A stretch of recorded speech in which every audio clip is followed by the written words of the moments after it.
Welcome. This is how to fix cursor flickering on Windows. So guys, if you ever encounter this one, what you could try to do is just simply go ahead and go to the start menu on your taskbar and just simply search for device manager.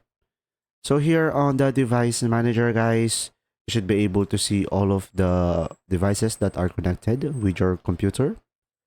Now, over here, you could just simply go ahead and go for the mice and other pointing devices. Now, here, you could just simply select your mouse and you could just simply right click on it and you should be able to see uninstall device. So just simply uninstall it. And once you have uninstalled it, it will now be removed. So your mouse will be removed over here. And after that, you can just simply select action and select scan for hardware changes. And after that, it will come back and you should be able to fix the issue as you can see.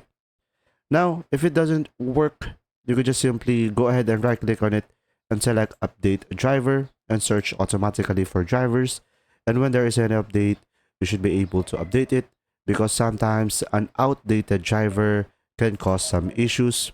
And you can also do the same thing on your display adapters by checking for update driver. I hope this video helped you understand more. Thanks for watching.